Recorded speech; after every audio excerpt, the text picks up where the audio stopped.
विस्तार से मैं बताऊंगा आपको defence sector of the day क्यों होगा, किस तरह की रैली यहां पर देखने को मिलेगी। लेकिन सबसे पहले देख लेते हैं ग्लोबल संकेत कैसे हाथ लगे हैं हमारे। नीरज बताइए, यूएस में क्या हुआ, संकेत कैसे पड़े?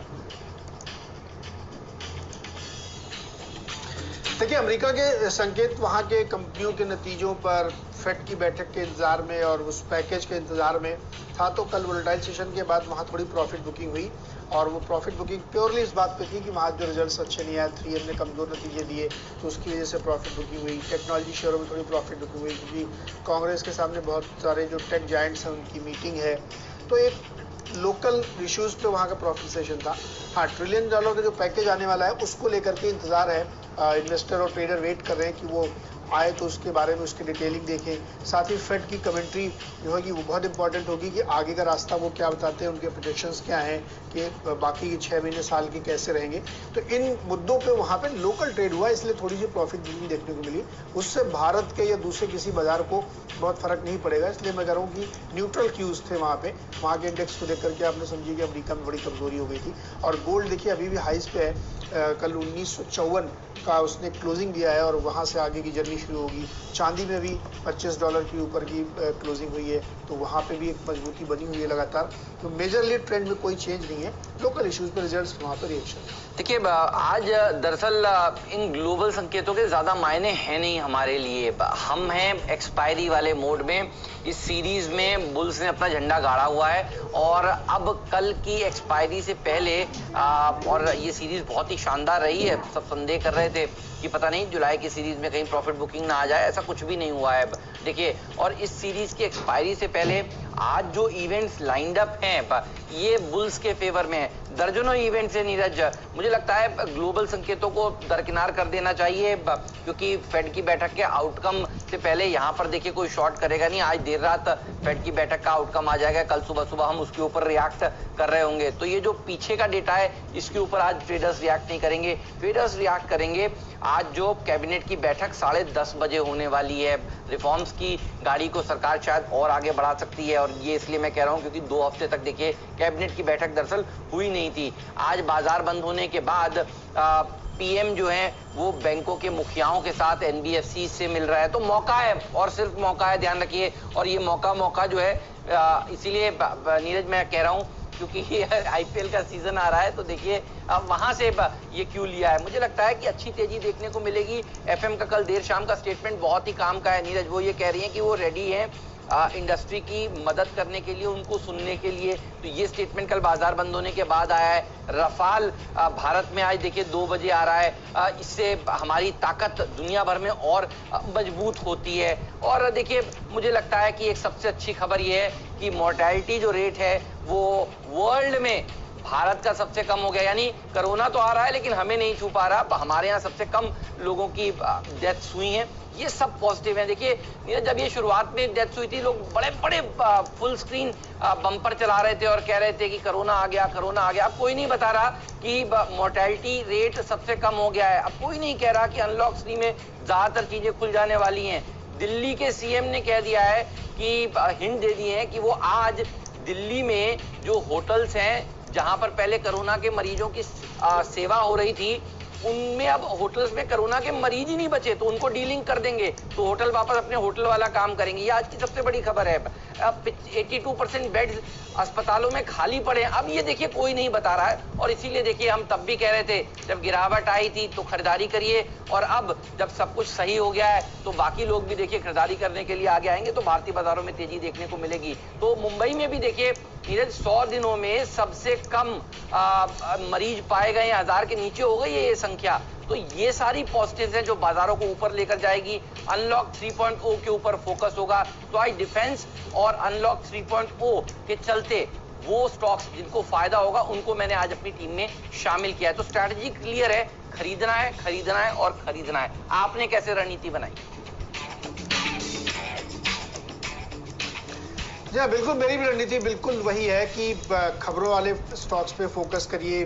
डिफेंस की बड़ी थीम है आज और बहुत बड़ा दिन है। राफेल आज हमारे बेड़े में शामिल हो रहा, अंबाला में आएगा, तो उन सब पे नजर रहेंगी। तो उन्हीं थीमेटिक स्टॉक्स को हमने अपनी टीम में शामिल किया और मुझे लगता है कि इस वक्त आपको चुन चुन के वो स्टॉक ढूंढने चाहिए जो पिछले 2-3 महीनों में बेचारे नहीं चल पाए थे, किसी भी रीजन से उनमें दिक्कतें आई, फिर उनके रिजल्ट्स भी उतने अच्छे नहीं आए। स्वाभाविक था कि 3 महीने से बाजार ठीक ठाक नहीं चल रहा था, कामकाज नहीं हो रहा था, तो रिजल्ट उतने इम्प्रेसिव नहीं आए। लेकिन आपको वैल्यू वही है, एक प्रॉब्लम आई थी जिसकी वजह से दिखे, तो उन स्टॉक्स को ढूंढिए, थीम को पकड़िए और बाजार का मूड पकड़ना सबसे ज़रूरी है। अगर आप मूड पकड़ लेते हैं तो आपकी ट्रेडिंग बहुत बढ़िया होने लगती है। तो मैं शुरुआत करता हूँ, कल हमने अपने स्टॉक में कल का खिलाड़ी में थंगामाइल ज्वेलरी को शामिल किया था और हमने आपसे को बहुत डिटेल में समझाया था कि क्यों हम इस स्टॉक को चुन रहे हैं। और जब भी हमने 2 बार लिया, एक बार हमने 21 जुलाई को लिया था और एक बार कल लिया था, देखिए वहाँ से स्टॉक तकरीबन 100 रुपये ऊपर चल चुका है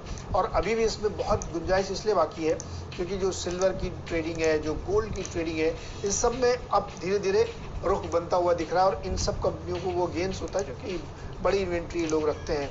दूसरा बहुत हाईली अंडरवैल्यूड है। बैलेंस शीट आप देखिए, जो इन्होंने FY20 को क्लोज किया है वहाँ तक नतीजे बहुत बढ़िया हैं।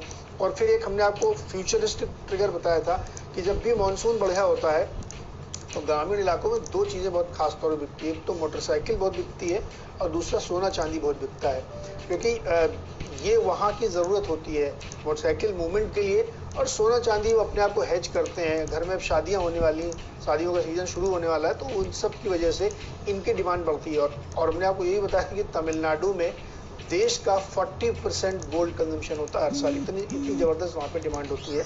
तो जैसे ही वो रिवाइवल शुरू हुआ, मानसून बढ़िया आया, लोगों के पास पैसे आएंगे, खेती पाती अच्छी होगी, तो फिर ये चलता हुआ दिखेगा। इसीलिए स्टॉक में लगातार तेज़ी बनी हुई है। तो थंगामाइल में मेरी कॉल अभी भी इंटैक्ट है। ट्रेडिंग वाले अपने हिसाब से स्ट्रेटजी बनाए कि उनको कब बेचना है, कब खरीदना है, लेकिन जो पोजिशनल लिए हुए हैं तो रखे। 52 वीक हाई तो ये जल्दी ही लगाते वाला है, वो खरीदारी करें। और एक स्टॉक मैंने आपको दिया था नया खिलाड़ी में, न्यूक्लियस सॉफ्टवेयर, ये भी एक बहुत दमदार खिलाड़ी है और ये भी highly undervalued mid cap IT stock है। और ये भी कल जब मैंने बोला था सुबह तो 4-5% था, क्लोजिंग बेसिस पे इसने 12% की तेज़ी दिखाई है। तो मतलब दिन के दौरान लोगों को और ही बात समझ में आई कि अंडरवैल्यूड शेयर ढूंढिए, अच्छे बिजनेस मॉडल वाले शेयर ढूंढिए और जहाँ पे अभी भी गुंजाइश है ऊपर जाने की उनको ढूंढिए। तो इसको भी फिर से खरीदारी के लिए रख रहे हैं। तो दोनों ही शेयर थंगामाइल और न्यूक्लियस में आज खरीदारी कर सकते हैं। ठीक बात है। इससे पहले कि मैं आपको बताऊं, अपोलो माइक्रो सिस्टम्स के लिए आज के टारगेट से खबर देखिए आपकी स्क्रीन पर आती हुई, और ये खबर बहुत इंपॉर्टेंट है। आप देखिए, सरकार ने 49% से 74% FDI इन ऑटोमेटिक रूट से अलाउ किया था। और ये बात कहीं अनाउंसमेंट आया था, आपको याद होगा, सरकार ने कहा था कि हम इसको अलाउ कर रहे हैं, लेकिन उसका नोटिफिकेशन नहीं आया है। देखिए, नोटिफिकेशन अब जल्द आ सकता है, कभी भी हो सकता है।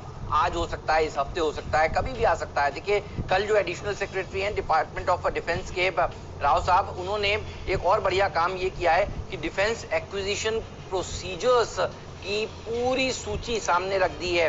करीब करीब 10,000 पेज का ये डॉक्यूमेंट है और वो सामने आ चुका है। और इस डॉक्यूमेंट में सबसे काम की बात यह है कि 900 उपकरण जो हैं उनको इस साल भारत में बनाया जाएगा और आगे चलकर 5 साल में लक्ष्य ये है कि 5,000 डिफेंस के उपकरणों को भारत में बनाया जाएगा। जब भारत में 5,000 डिफेंस के उपकरणों को बनाया जाएगा तो जाहिर सी बात है यहाँ की कंपनियां इसे बनाएंगी और लिस्टेड कंपनियों के लिए बहुत बढ़िया बात है ये।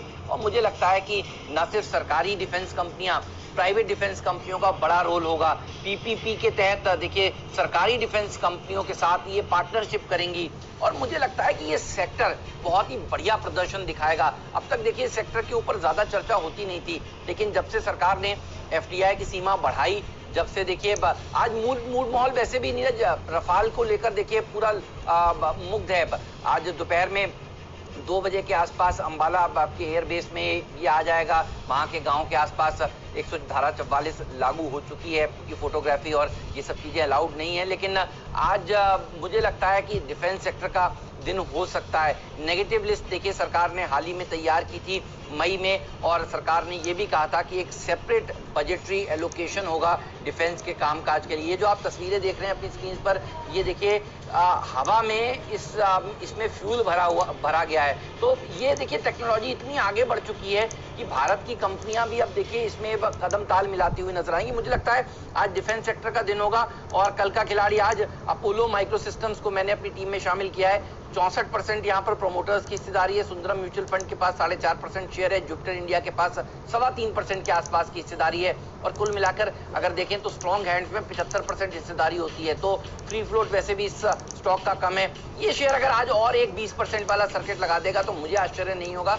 खुलते ही नया 52 वीक हाई तो ये लगाएगा ही 142-43 के आसपास, और उसके बाद 45 तक जाता हुआ नजर आएगा। आज ये स्टॉक दरअसल दिन के हाईस पर जाकर बंद होंगे, क्योंकि दोपहर में देखिए रफाल को लेकर खूब गतिविधि चल रही होगी और सेकेंड हाफ में भी डिफेंस की कंपनियां फोकस में रहने वाली हैं। तो इसीलिए देखिए मैंने आपसे कहा था इसको कल ही खरीद लीजिए, कल का खिलाड़ी आज, ये मैंने आपको दिया था, इसके ऊपर नजर होनी चाहिए। जेन टेक्नोलॉजीज की भी बात याद करिए, आखिरी सौदा में कल मैंने की थी, यहाँ पर भी एक अच्छी तेजी देखने को मिलेगी। कुछ दिनों पहले भी देखिए हमने इस तरह की बात की थी और यहाँ पर एक बढ़िया रैली बनती हुई नजर आ रही है उसके बाद से। तो पिछली बार भी जब डिफेंस की टीम को मैंने प्ले किया था, इसको टीम में शामिल किया था, अच्छा प्रदर्शन ये शेयर भी दिखा सकता है। कल बड़ा है लेकिन और अच्छा प्रदर्शन दिखाएगा आज के सत्र में। एस्ट्रा माइक्रो के ऊपर भी रखिएगा नजर। ये स्टॉक भी देखिए जब से हमने सुझाया उसके बाद तो राधाकृष्ण दमानी जी ने अपनी हिस्सेदारी यहाँ पर बढ़ाई, खरीदी, और मुझे लगता है ये स्टॉक भी अब देखिए कंसोलिडेट होने के बाद अब चलने के लिए तैयार है। तो यहाँ पर भी एक अच्छी तेजी देखने को मिल सकती है। 120 तक के लेवल्स बन सकते हैं और पालचंद नगर को नहीं भूलना चाहिए। हो सकता है यहाँ पर आपको मौका ना मिले, 5% का अपर सर्किट खुलते ही ये शेयर लगा दे। तो आज डिफेंस सेक्टर फोकस में है और इसीलिए 4 डिफेंस की कंपनियां मैंने शुरुआत में अपनी टीम में शामिल करी हैं। कल के खिलाड़ी आज में और अच्छी रैली बनेगी और बाकी डिफेंस स्टॉक्स भी आज भागते हुए नजर आएंगे आपको। जी हाँ, मेरा अगला स्टॉक है हेक्सावेयर, और हमने आपको अभी बताया कि न्यूक्लियस या छोटी मिड कैप कंपनियों में क्या जबरदस्त वैल्यू है। हेक्सावेयर के नतीजे देखिए, अनुमान से बेहतर नतीजे इन्होंने पेश किए हैं। 122 के सामने 152 करोड़ का प्रॉफिट आया है। रेवेन्यू 1570 करोड़ आया, हमारा अनुमान था कि 1470 करोड़ आएगा। 100 करोड़ का वहां पे बीट है और मार्जिन में 3% के आसपास की उछाल देखने को मिल रही है। ये भी बहुत बेहतर है और एबिट लेवल पे भी हमारे अनुमान को भी बीट किया है, एब्सोल्यूट टर्म में भी। तो मुझे लगता है कि जहां जहां वैल्यूज हैं वहां पे खरीदारी करनी चाहिए। और मिड कैप आईटी के रिजल्ट्स का सिलसिला जो चल रहा है वो आप देखिए दमदार है, तो मुझे लगता है खरीदारी करनी चाहिए। और उसके बाद आपने डिफेंस की बात की तो HAL और भारत डायनेमिक्स, ये 2 प्योर प्ले जो डिफेंस के हैं उनको हमने शामिल किया है। और HAL जो है हवाई जहाज से जुड़े हुए कामकाज करता है, राफेल आ ही रहा है तो बहुत सारा काम उसका इस पे होगा। तो आप ध्यान रखिएगा, जो प्योर प्ले है डिफेंस के, आज वो बहुत ही बढ़िया रैली